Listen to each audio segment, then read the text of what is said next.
What is the challenge to transform a country which has lived for so many years under a kind of dictatorship now to bring it up to the values you cherish for the future of the country? Well, thank you very much, Klaus.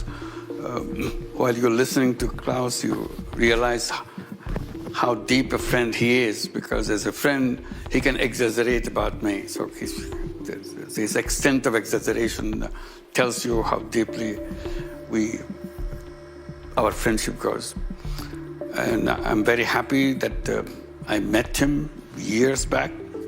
At that time, people didn't pay any attention what I do.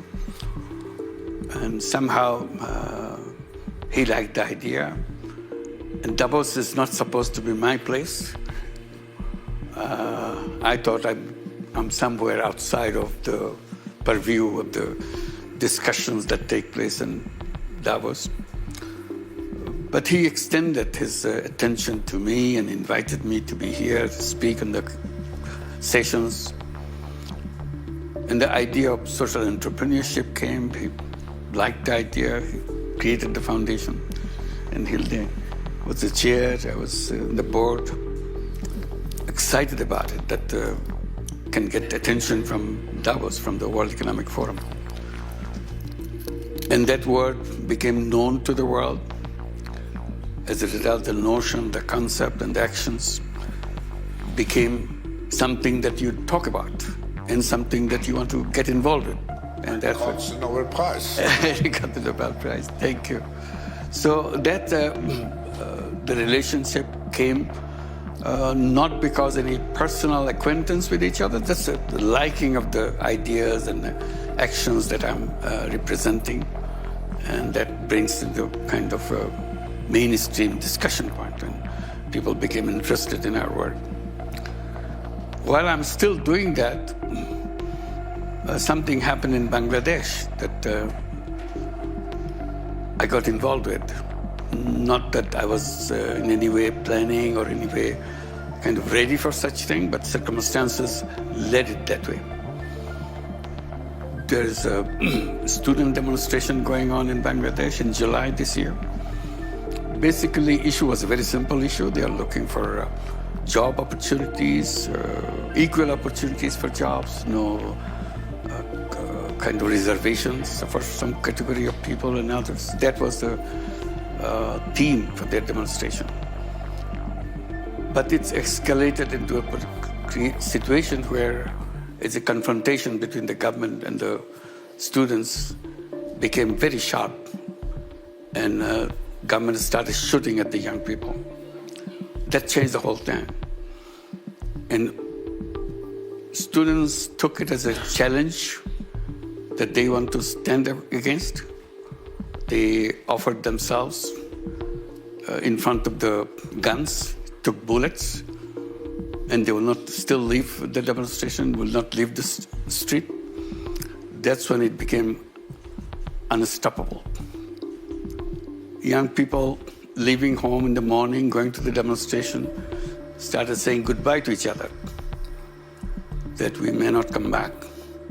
That's the kind of situation that emerged. They are going to the battlefield.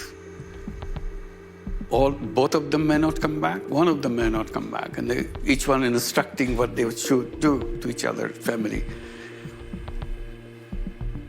And when the shooting goes on, students don't leave the street. Simply, who are shot, they fall, and the rest come forward. And it went on for several days. And then they declared that this government must go. We cannot deal with this government anymore, tolerate this government anymore. It's kind of a tidal wave of people and students coming from all directions to this Dhaka city. While these demonstrations were going on, another interesting thing happening. You have walls around the streets as you go around. Sudden spark came, the students start painting things on the walls. The whole Dhaka city filled with all the street arts all over the city, expressing their desire, their expressions, and their ambitions, and their dreams. Most interesting part of the whole thing, there was no planning. Nobody was planning anything. It's spontaneous of extreme form. There's no leadership. Usually when you have a student movement or any movement, there's a leader, there's a sub-leader, they have an instruction. There are no instructions. On the day when one of them got shot, and it was all over the television, then being shot, and he's falling, and his friends holding him, the whole country changed completely. Now this time it's not only the young people coming forward, their parents started coming because they cannot stop their young people inside the home. They're going, so since they cannot stop, the parents started going with them. So it became a people's movement, joining with everybody. So hundreds of thousands of people moving into the direction of the residence of the Prime Minister. Everybody came to the conclusion it will be impossible to save her unless she has been lifted and sent someplace else. And that's what happened on 5th of August. It's a unique experience. That's why I was trying to give you a little explanation. You hear about revolutions, you hear about uprisings, rebellions. This doesn't fit into any one of them. It's a very unique way it happened. And the uniqueness comes from the way young people responded to a situation that was happening in Bangladesh. Defying the government, which could not be brought down by any means because the election didn't work. We had 3 elections in this 15 years of the regime that ruled the country. All fake elections. Nobody voted. But she got elected herself as they wish. So it's a single person regime which commanded everything. And that's what made all the people and the students furious. And spontaneously they responded to the situation. When the Prime Minister fled, government fell, they don't know what to do with it. They had no plan. What do you do? So they are kind of wondering what should be the next. Everybody said, we need a government. So how do we do the government? So they are looking forward to each other, but how to do a government? So one of the idea that I should be invited. I was not in the country at that time. I was in Paris, involved with the Paris Olympic, because under my pet subject, social business. I was designing Paris Olympic as a social business. It's called Social Olympic. So lots of ingredients of ideas that I had integrated into that Olympic. So I was very busy with that, seeing how it resulted after months of planning. I was in Paris. Somebody called me up from home, and I was watching the development in Bangladesh and feeling very strongly about what is happening. So they invited me to come and form a government. What is that? No. So my first response was, no, sorry, thank you. But they will not give up. And finally, I said, take time, find it, see people around. I'm sure you'll find lots of options for you. And we agreed on 24 hours, next 24 hours that they will try, but if they can't find, they will come back to me. They called me back again 24 hours later. No, we didn't find any options, so you are the one. So that's how I got involved with it. That's why I'm here. So that,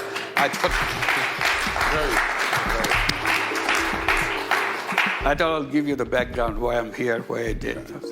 So you came into government, and normally when you have a new government, there's an elaborated governmental plan, but what you are doing is mainly based on 3 visions, because you want to achieve a situation where you can have elections, and the 3 visions are zero poverty, zero unemployment, and zero net carbon emissions. How can you, I mean, there are now big expectations.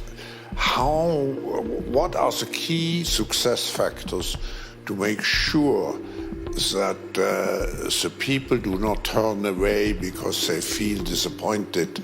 How do you keep this motivation alive to form in Bangladesh a new inclusive democratic system? Let me clarify a little bit. What you said about the 3 zeros, that's me as a person. And that's what I devoted my life, trying to encourage people to think in those terms and see the logic behind it and see action. It kind of encourages you into action to make it happen, a world of 3 zeros. Because I was always insisting the civilization that we have right now around us, that we created, we feel very proud of it. Fantastic thing that human being has done.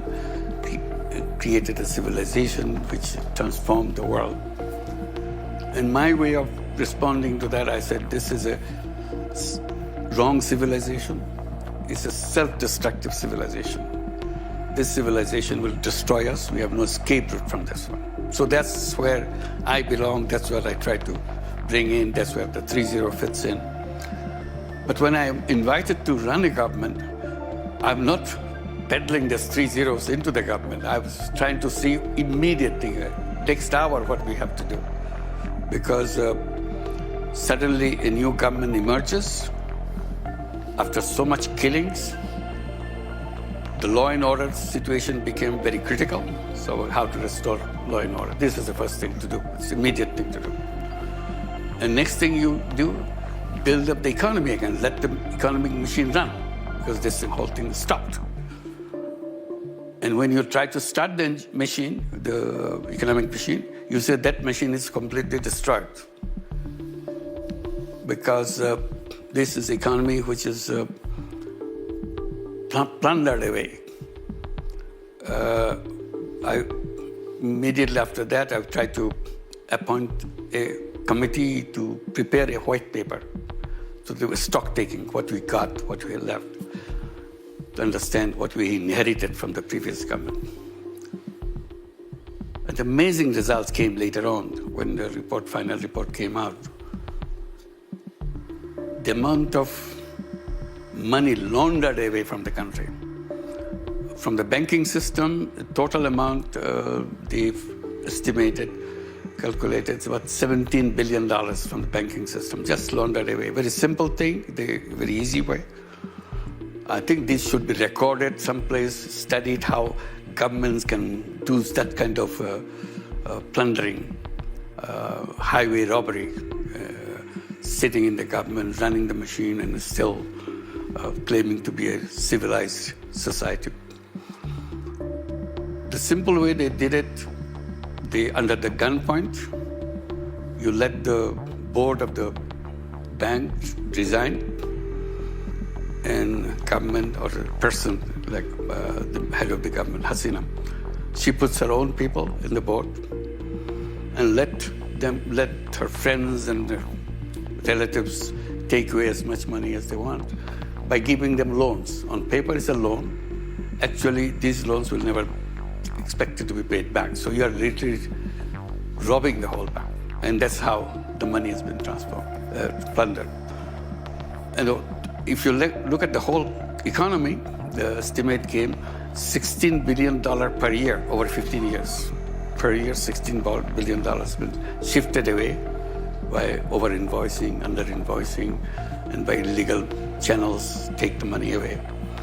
So you have an economy, as I was trying to describe, it's like suddenly you have a tornado, everything goes berserk, and you start wondering how do you start all over again.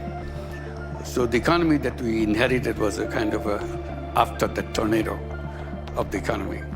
How do you start that? So that became our immediate thing, to how to put order in the economy. Our economy, first mainstay is our garment industry, the ready-made garment. USA is the main buyer. Whole Europe buys, but our number one buyer is USA. So we want to make sure industry keep functioning. So how do you do that in a situation? So our aim is to make sure that our exports, our businesses started taking place and so on. So how to restore the banking system, how to restore foreign exchange, how to restore the reserves, all these issues immediately engulfed into that.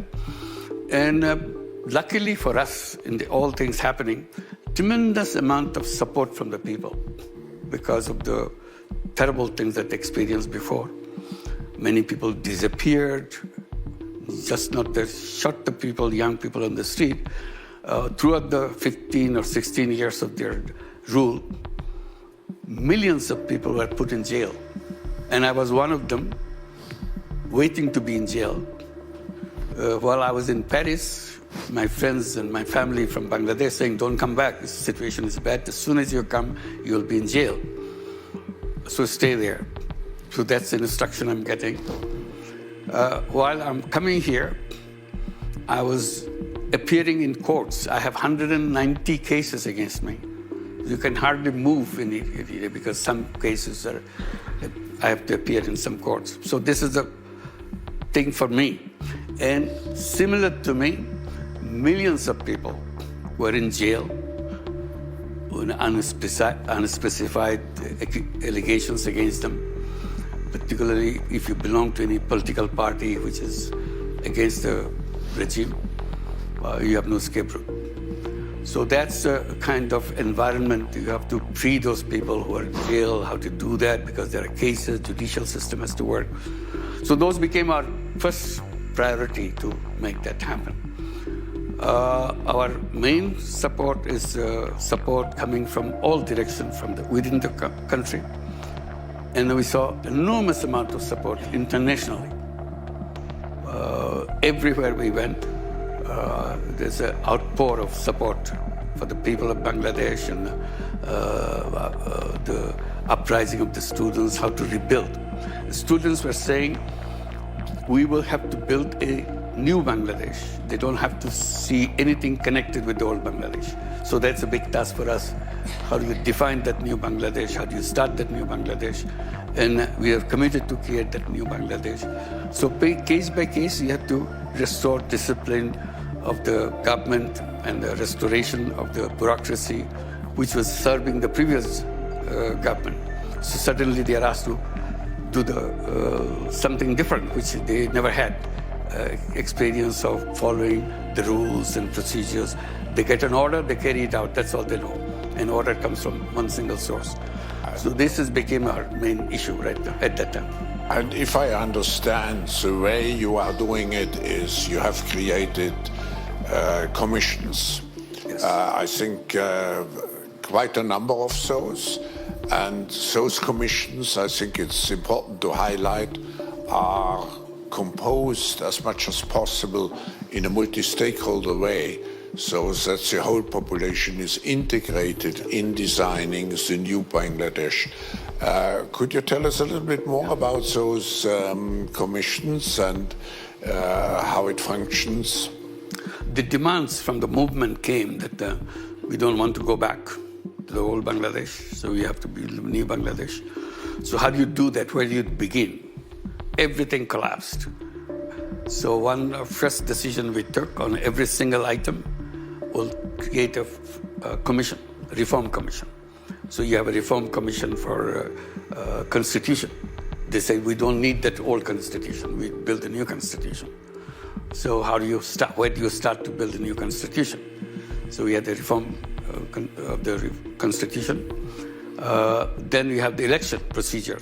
You have election without vote. We don't want to go back to that kind of tradition of election having no votes, nobody to vote. With the 16 years of time that the old regime was running the country, we had 3 elections, no vote.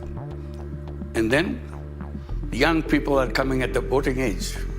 For the first time, they become voters. Every year, they're becoming voters. All these young people who became voters over these 16 years didn't have a chance to vote for the first time in their life. Older generation, probably in some past years, they have voted. But this, very unfortunate for this young generation, which is a very different young generation. Young generation is very integrated, very connected with the whole world. Had no experience of that. So we want to undo that, how to create a mechanism so that everybody can vote freely, fairly, so that no interruptions, no threat to anybody to cast their vote freely. So that was a commission. Judiciary became a weapon in the hands of the government. They punish you, they hang you, not only punish you, they hang you. And many people were hanged during that period in the name of the justice. It's a fake justice. It was decided she should be hanged. She was hanged. Many people disappeared. Thousands of people disappeared. People don't know where they are. When the uprising came, we're looking forward to see where they went. Some we found in a little space, lived for 7 years, 8 years, 10 years. No, they don't know whether it's a day or night. It's a dark room. They're fed. They just touch the food. That's about they know. So wondering, what is the world look like now? So now we have a commission, the Disappearance Commission, to find out. We have cases of 3,000 such disappeared people. We have so far traced about 1,700 where they are. Many still could not be traced. What happened to them? So there are 15 such judiciary and administrations and so on. So 15 commissions to recommend us how to start. The commission reports are coming now that time has come. What we intend to do all these commission reports to put together and start talking to the public and also the political parties. Which are the things that you accept to be implemented? Because this is a recommendation. Unless you accept, it cannot be implemented. So we now have a consensus commission to build a consensus around each piece of our work. Then on the basis of agreement of all parties, all civil society organizations, where they all agree on certain things, we'll prepare what we call July Charter. July is the month when uprising took place. It's a July Charter that we agreed on this. So on that basis of July Charter, we start taking action, including the election. What kind of election? Because unless we know what kind of election people want, we can't go into election. So we are waiting to hold the election. Now that the election report is coming out. We have targeted end of this year, the election to take place, if we go in a short reform agenda, quick reform agenda. If people say, no, we need a longer list of agenda reform, then we need another 6 months. So now people have to decide in the process whether they will go to the short agenda or the long agenda. Long agenda will need middle of 2026, next year. Short agenda will have it at the end of this year, 2025. That's the election procedure. That's what we're looking for. It's we should also keep in mind the size of your country. I mean, to seize the enormous task. I think 170 million. 171 million. Yeah. People. Yeah. We're the 8th largest country in the world, population-wise. Yeah. So it's quite a sizable number. Most distinguishing feature is it is a country most densely populated country in the world. Yeah. You cannot go anywhere without touching anybody else. Yeah. As simple as that. And you have this large population where you have to eradicate poverty, provide the educational systems and so on. And at the same time, I think you are one of the countries most exposed to environmental changes and degradation. With flooding and long-term, I mean, we have the year of the glacier this year, and nobody expects glaciers in Bangladesh, but you depend to a certain extent on the glaciers in the Himalaya. We unfortunately come to the end of this session, and I have to say we all have to be not only full of admiration, but full of support, because that's what you need. But my last question would be, if you take all those conclusions from your experience, from your life experience, what would be your advice to the world? I mean, what is, if you want to, what I said in my opening speech, if we want to base our future on a constructive optimism, what keeps you optimistic? Optimism is about the new generation, young people. Every time I meet the young generation, I get mesmerized by seeing the possibility of these young people.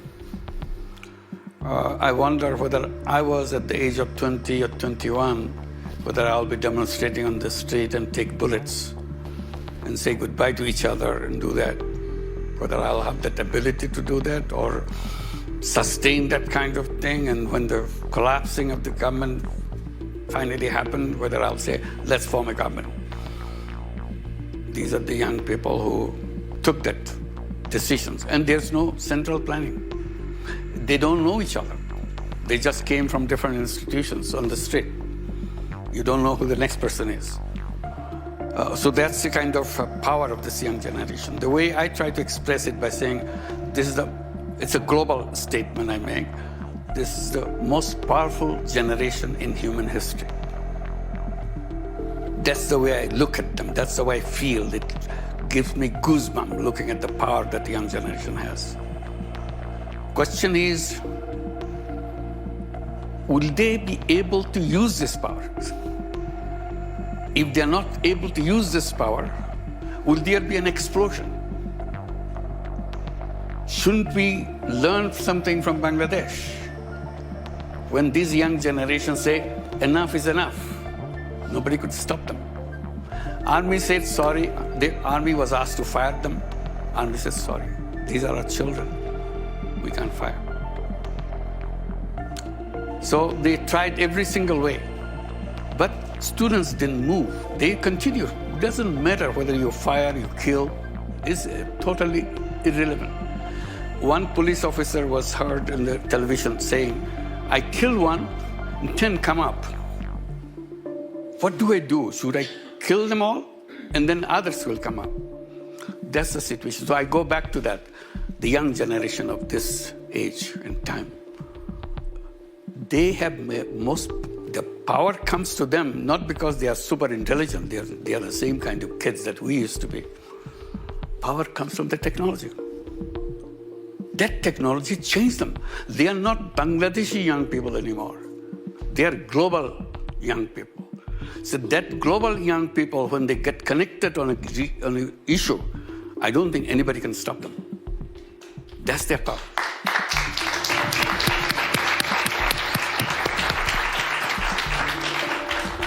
We keep on ignoring them just like we did to other kids. It's not that. I was suggesting our voting age is 18. I said it should be 16. They're so mature. What makes it 18? Difference between 16 and 18. Who tells you that 16 doesn't understand as much as 18 does? So where do you mature and see things in your own way? So this is a challenge to the world. Are you allowing your young people to move up? And I keep telling, don't look at your old generation. We made many mistakes. If you follow us, you'll get into the same trap. Don't follow us. You have enough understanding and choices to make your own decisions. Make your decisions. So Bangladesh is just a spark coming to that. So Bangladesh should be studied. You know what, which bothers me? All these things happening, we're reading in the newspaper, we talk a little bit, stop there. We're not studying what happened in Bangladesh. Universities should be rushing there. What happened to the most powerful government of 16 years? Understand for a few minutes when these young people just got together. They didn't have a political philosophy. You'll be asking, are they leftist? Are they Islamist? Are they terrorist? It doesn't come into any category. You don't have a category for them. You see everybody there. all the citizens, all the young people of Bangladesh got together, irrespective of their age. A 12-year-old young person writing a letter which mother was crying and reading to the public after all this happened. I never get him back, she was saying. She wrote me this letter, Mom, you always protected me so that I don't go and join the protest march. And I was sitting at home and raging, very angry that I cannot go. Today, I'm going. I'm saying goodbye to you. I don't know whether I'll come back. If I don't come back, please forgive me. My friends are there. They are brave friends. I'm a brave person too.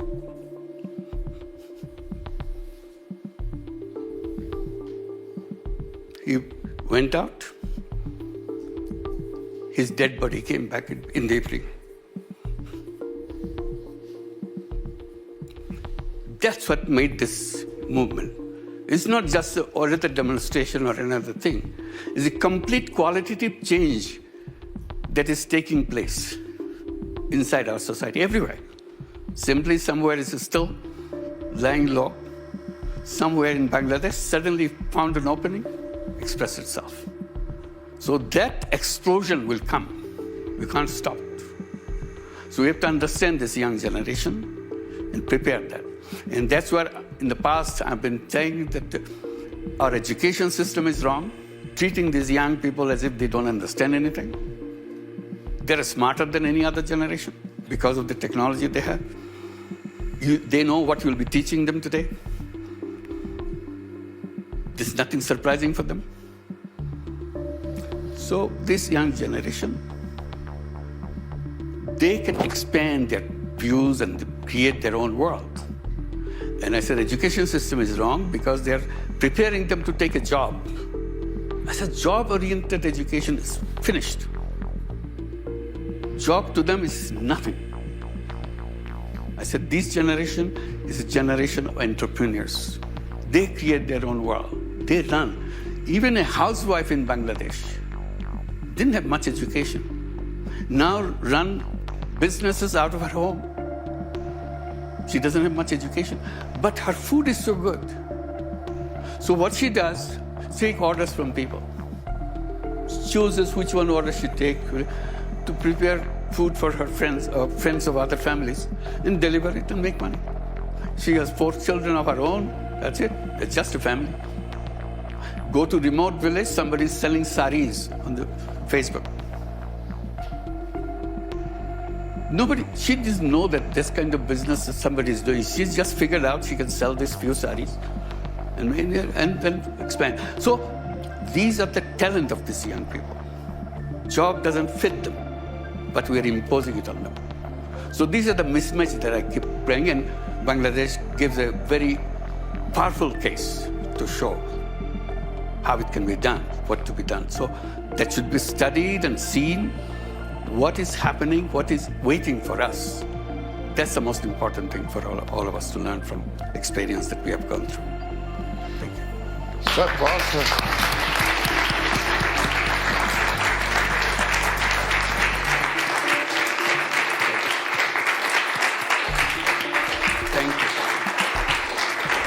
Thank you. I don't have to make a conclusion.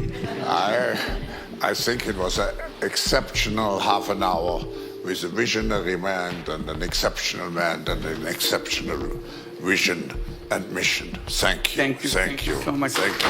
You're very good. Thank you. Thank you.